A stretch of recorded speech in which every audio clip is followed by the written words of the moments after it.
გამარჯობათ, მოგესალმებით. სოფოს საზოგადოება.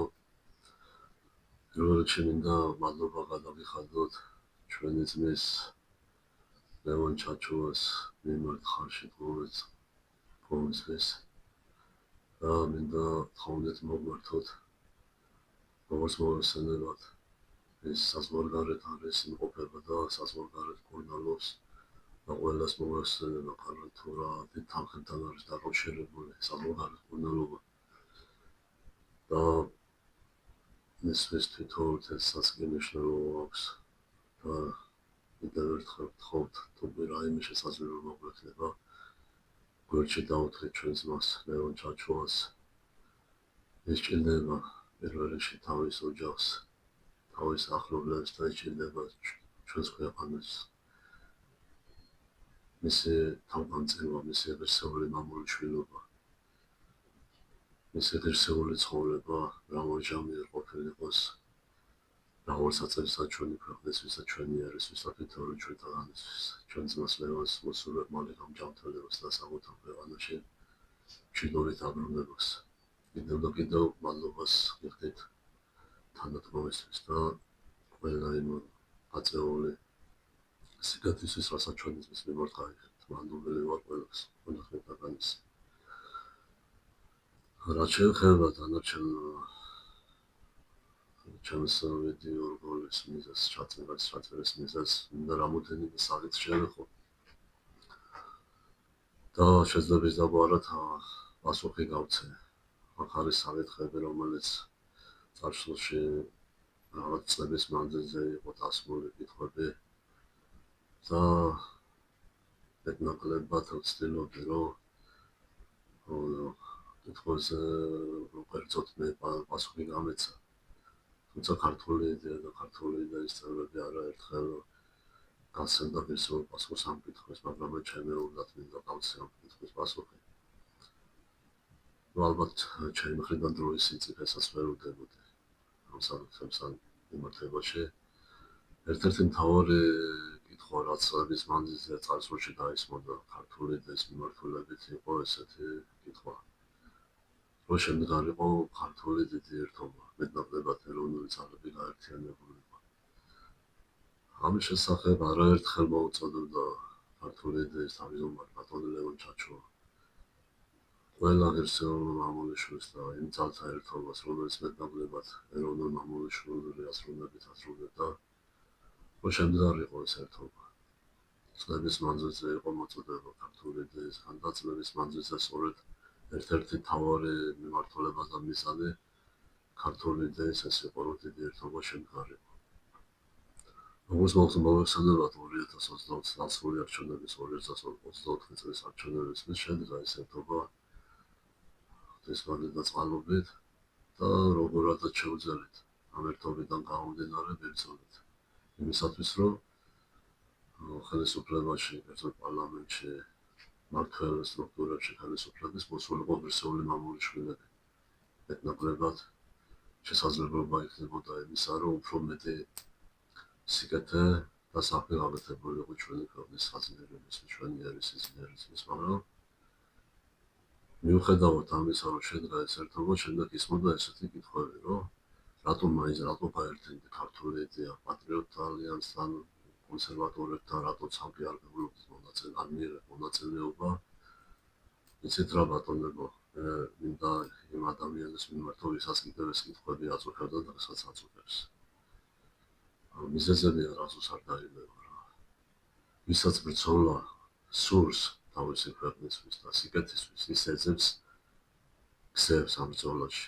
და ვისაც ბრძოლა არ სურს და უნდა რომ საქმე სხვა მოკეთოს და თვითონ ხარჯზე წამოწეული უყუროს გარედან ამ ყველაფერს კეთილდღეობას ელოდეს, ისინი ეძებენ მიზეზებს რა.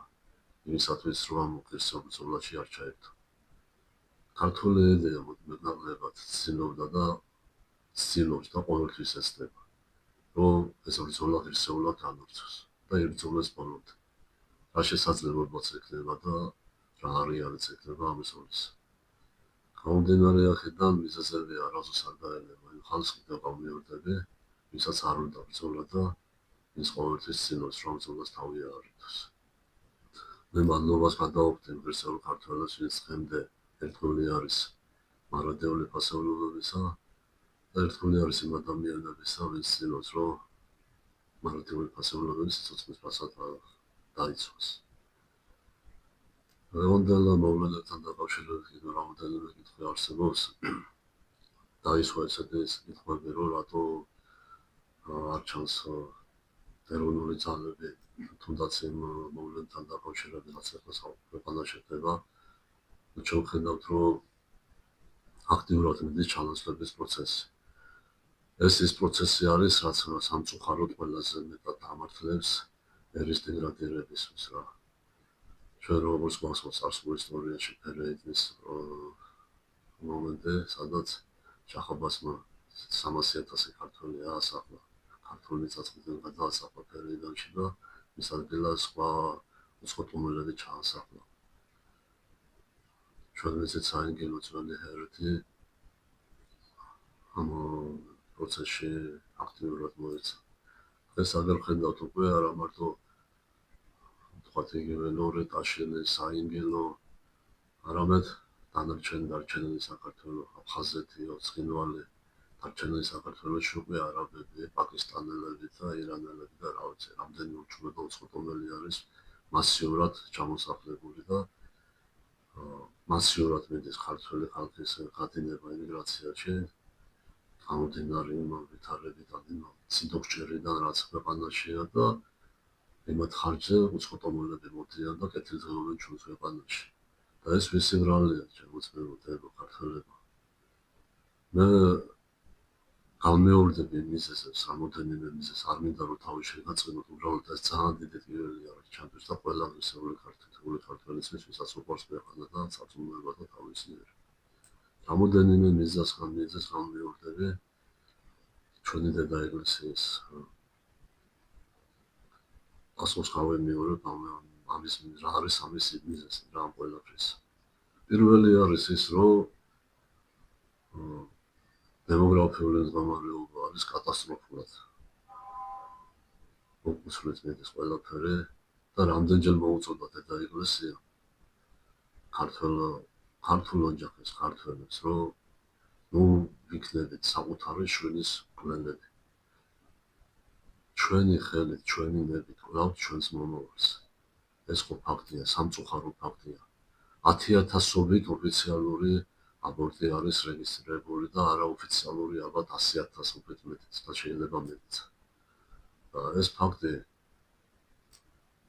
მეტყველებს იმას, რომ ჩვენი ქვეყნისთვის რაც პირველი ნაბიჯი არის გადასარღვენი ერის სიმრავლისა, ამაზე უარს ვამბობთ.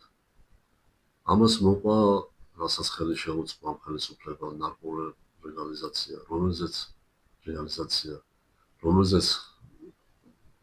გარდა დედა ეკლესიისა და ღირსეული ქართველებისა და ღირსეული პატრიოტული ძალებისა, ვისაც მართლა გული შესტკივა, არავინ ხმას არ იღებს. სამწუხაროდ ეს მცირე რაოდენობა არის, რაც რო 2024 წლის არჩევნებზე გამოჩნდა. ალბათ მიზეზს თქვენ თვითონაც ხდებით. გრძელდება ჩანაცვლების პროცესი და თუ კი ეს ასე გაგრძელდება, ხო, როგორც ამ ხელისუფლებას მომდია და ეს კარგად ვიცით ჩვენ, რომ ეს ხელისუფლება თავისით არაფერს არ წყვეტს. ამას მსოფლიო ბოსები და მსოფლიო მმართველები, გლობალისტები კარნახობენ ყველაფერს და იმათი პეშკები და იმათი მსახურები არიან. დაწყებული ბიძინა და ივანიშვილი დამთავრებული რიგითი საჯარო მოხელი დღევანდელი ხელისუფლებისა თუ ოპოზიციის. ყველა ერთი არის ხოცნაცური სისტემა, ჩვენ კარგად ვიცით რა, ვისაც მეტნაკლებად აზროვნების უნარი აქვს, ეს რომ ერთი მედლის ორი მხარეა, ნაცების და ხოცების ეს ყველას კარგად მოგვეხსენება.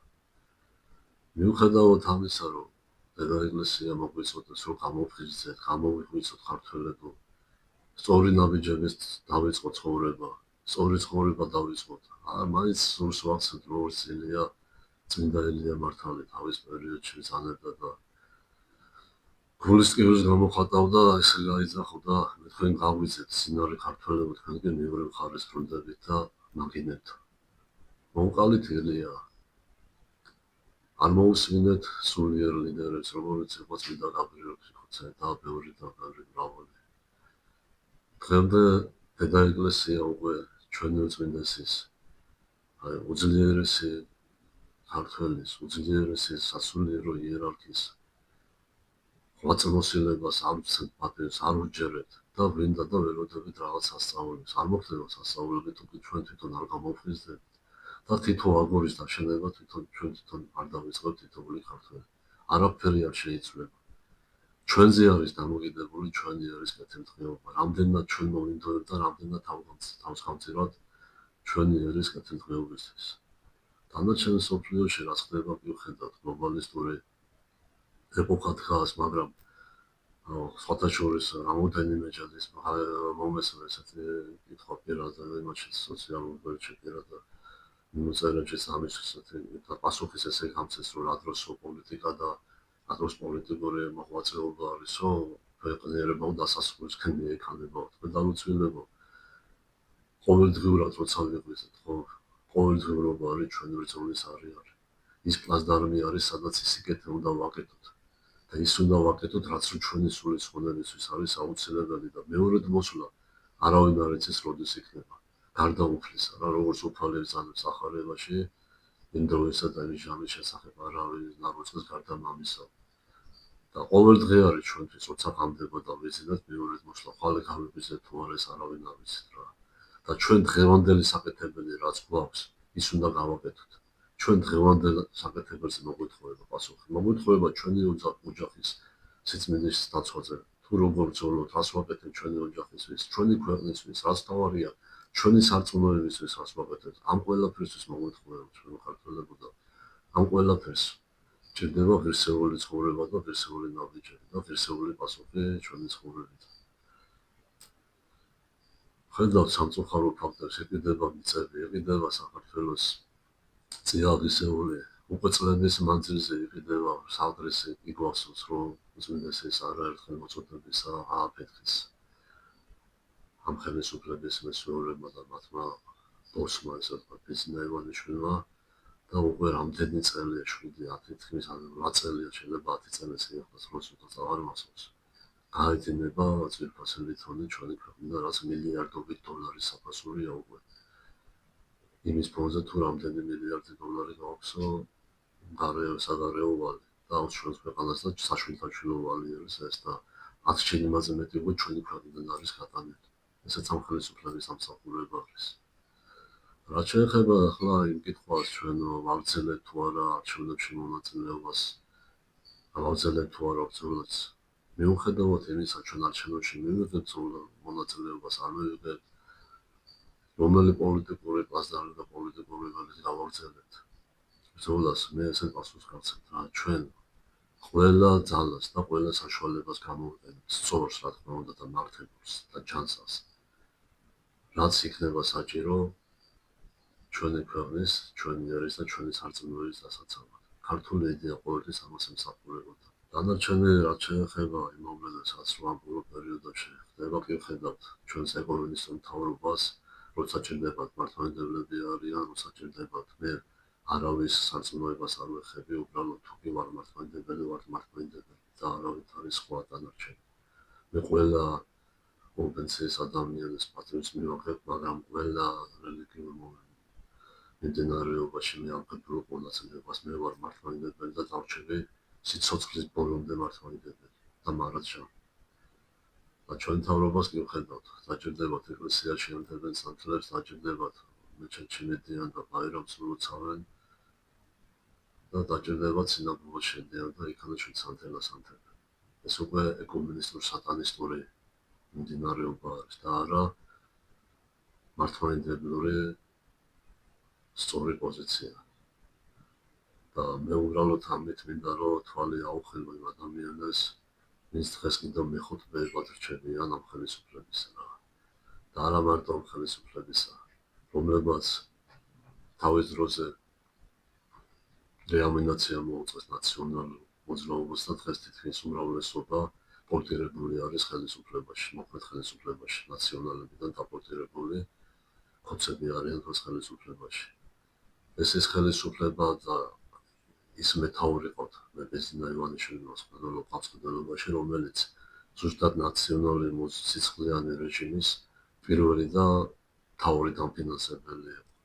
იმ ჯალათებს, რომლებიც ჩვენს ხალხს აწამებდა, კლავდა დევნიდა ციხეებში, საშინელ დღეში აღდებდა, ზუსტად იმ ძალებს აფინანსებდა ქართულ ბანკი და იძინა ივანიშვილის ჩილე, რომელიც დღეს მოგვევიდა ეროვნულად.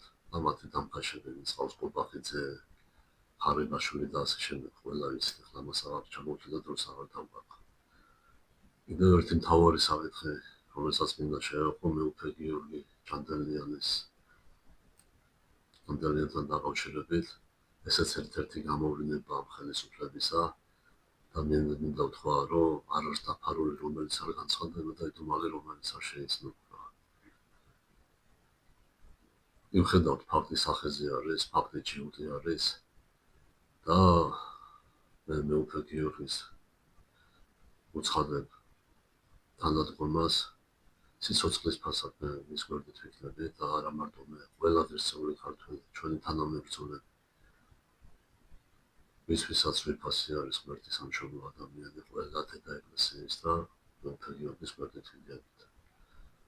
მე მადლობას ვუხდი მეუფე გიორგის მის ხილვადმოსვლებისთვის, მისი თავგანწირებისთვის და მოსულო ჯანმრთელობას, დიდხანს ყოფნას და ჩვენი ერისთვის მრავალშაბათიან მსახურებას. თავს აღარ შეგაწყენთ, ჩვენ უკვე ვიწყებთ რა ამ ვიდეო რგოლებით. მე მინდა რომ რამოდე ხშირად მოგმართოთ, რაღაც საკითხები ერთად განვიხილოთ, იქნება კითხვები, შევეცდებით გავცეთ სწორი პასუხები, დასახულ გეგმებზე გადაგესაუბროთ და ღვთისმალით და წყალობით თუ გვიმართინებებს შევეცდებით რომ ხშირად მოგმართოთ და მოგვაწოდოთ ინფორმაცია, მეტნაკლებად სწორი და ჯანსაღი ინფორმაცია. მადლობა ყურადღებისთვის, გაიხარეთ.